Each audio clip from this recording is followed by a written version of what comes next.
Unreserved जो compartments है, जैसा ये इस कंपार्टमेंट के सामने हम खड़े हैं, अनरिजर्व कंपार्टमेंट, और इन अनरिजर्व कंपार्टमेंट में जो अमूमन जो लोग सवार होते हैं उनकी गिनती रेलवे के पास पुख्ता नहीं होता है।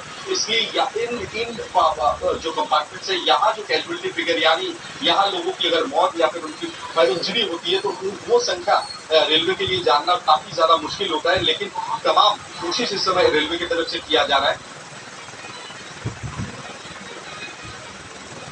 तो ये तापस सिंह गुप्ता की रिपोर्ट आप देख रहे थे, और ये देखिए ये एक के ऊपर एक बोगियां चढ़ी हुई इस वक्त तस्वीरों में आप देख रहे हैं, और इन बोगियों के अंदर फंसे हुए कई लोगों को निकाला गया है, लेकिन अभी भी अंदर कई लोग फंसे हुए हैं जिनको निकालने के लिए एनडीआरएफ सेना की टीमें लगातार कोशिश कर रही है। रात भर ये रेस्क्यू ऑपरेशन चला है। 7:30-8 बजे ये हादसा हुआ था, और मौके पर आपको बता दें एनडीआरएफ और एयरफोर्स का रेस्क्यू ऑपरेशन जारी है। कैसे अंजाम दिया जा रहा है एनडीआरएफ की तरफ से इस पूरे रेस्क्यू ऑपरेशन को, आइए तस्वीरें दिखाते हैं। जितने लोगों को यहाँ बचाया जा सकता है उस पे इनका ध्यान जा रहा है। ऑफिशियल कमेंट अभी भी रेलवे की तरफ से ऑन कैमरा नहीं दिया जा रहा है, ना ही एनडीआरएफ ना ही भारतीय सेना की ओर से अभी तक कोई ऑफिशियल कमेंट देने से कोई भी तैयार नहीं है इस समय। लेकिन जोरों से यहाँ पे काम चल रहा है। यहाँ पे देखिए एयरफोर्स के हेलीकॉप्टर को भी डिप्लॉय किया गया है।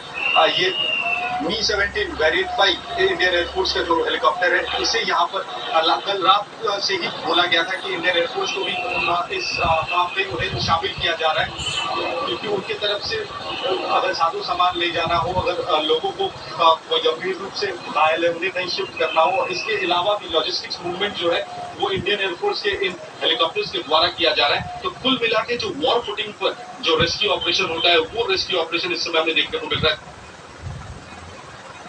तो देखिए लगातार के लिए एयरफोर्स की टीमों को भी लगाया गया है। एयरफोर्स का प्लेन भी आप उड़ते हुए, हेलीकॉप्टर उड़ते हुए आप देख रहे थे, और ये स्थिति जरा देख लीजिए, ये स्थिति किस तरह से जो मुश्किलों का सामना करना पड़ रहा है, और ये बोगियां फिनाज अभी भी अंदर कई लोग फंसे हुए हैं। चुनौती उन अंदर फंसे लोगों को सबसे पहले बाहर निकालने की।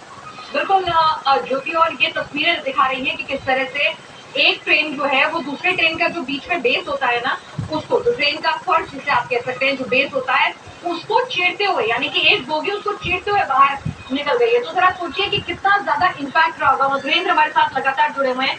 मधुरेंद्र, आपने जिस तरह से बताया कि आमने सामने की टक्कर नहीं, डिरेलमेंट और उसके बाद दूसरी लाइन से क्रॉस करने वाली ट्रेनों की वजह से यह हादसा हुआ है पूरी तरह से।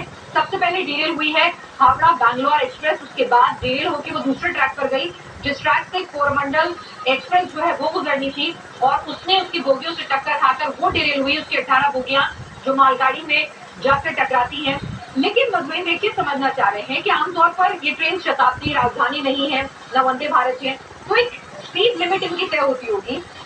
जितना इम्पैक्ट हम देख पा रहे हैं कि डिरेलमेंट होने के बाद आप दूसरे ट्रैक पर उछल के आपके डब्बे चले जाते हैं, एक के ऊपर एक आप ट्रेन चढ़ जाती हैं, तो जो बीच का स्पेस है वहां पर कोई नहीं गिरता है। तो यानी कि स्पीड बहुत ज्यादा रही थी, और डिरेलमेंट के वक्त भी ट्रेन के जो बोगियां उछल कर काफी दूर तक गिरी।